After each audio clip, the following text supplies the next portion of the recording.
তো হ্যালো বন্ধুরা, আমি আবারও অনেক দিন পরে তোমাদের সামনে নিয়ে এসেছি একটি ছোট্ট ব্লগ। তো আজকে সকাল সকাল বেরিয়ে পড়েছি আমরা নৈহাটির বড় মা দেখার উদ্দেশ্যে।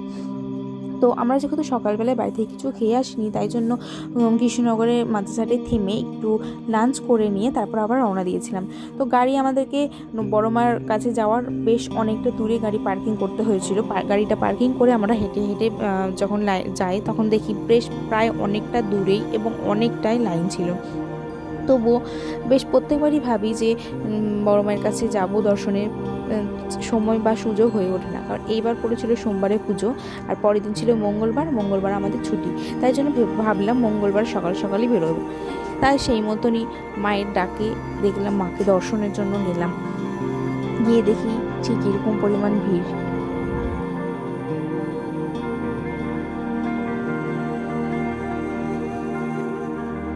বড় মা দর্শনের আগে এরকম আমাদের কাছে আরও অনেক মায়ের দর্শন পেয়েছি। সেই সবগুলো মায়ের মধ্যে এই মায়ের মুখটা আমার বেশ কিউট লেগেছিলো, যার জন্য আমি ছবিটা জুম করে আমি এই মায়ের ভিডিওটা করেছিলাম। তোমরা দেখো, চোখটা দেখো মায়ের, মানে কত সুন্দর লাগছে। তারপর সামনে ঠিক এইরকম পরিমাণ ভিড়। তোমরা যারা যারা গিয়েছো তারা ঠিকই জানো যে এখানে ঠিক কতক্ষণ লাইনে দাঁড়িয়ে ঠেলে যাওয়ার পর মাকে যে দেখার পর যে ঠিক কী অনুভূতি হয়, সেই দর্শনে 2 মিনিটের দর্শনে, মানে 2 মিনিটও হয়তো ওখানে দাঁড়ানো যায় না, কয়েক সেকেন্ডের ওই দর্শনের জন্য মানে এতটা লাইন বা এতটা কিছু কষ্ট বলে মনেই হয় না মাকে দেখার পর। তেমনই আমি যেমন ফোনে ভিডিও করছিলাম, করতে যখন ফোনটা নামিয়ে মায়ের মুখের দিকে তাকাই, ঠিক একটা যেরকম অনুভূতি হয়েছিল সেটা হয়তো বলে বোঝানো হয়। যারা যারা গিয়েছো মূর্তিটা মানে মায়ের মূর্তি দেখেছো, যে অনুভূতিটা পেয়েছো তারাই হয়তো জানো শুধু। তো এটা হচ্ছে বড় মায়ের আসল মন্দির। এই মন্দিরটা এই পুজোর মধ্যে 7 দিন বন্ধ থাকে, সাধারণের জন্য প্রবেশ হয় না।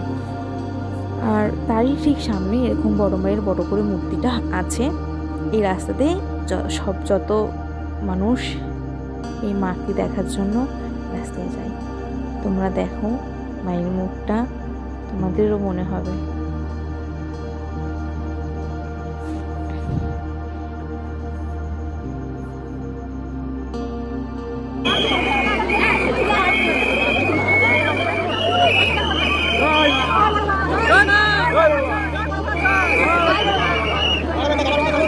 আমি তো কয়েক সেকেন্ড মায়ের এবং যত এগোচ্ছি তত পিছন থেকে আমি দেখছি, মানে দেখেই হয়তো শেষ হচ্ছে।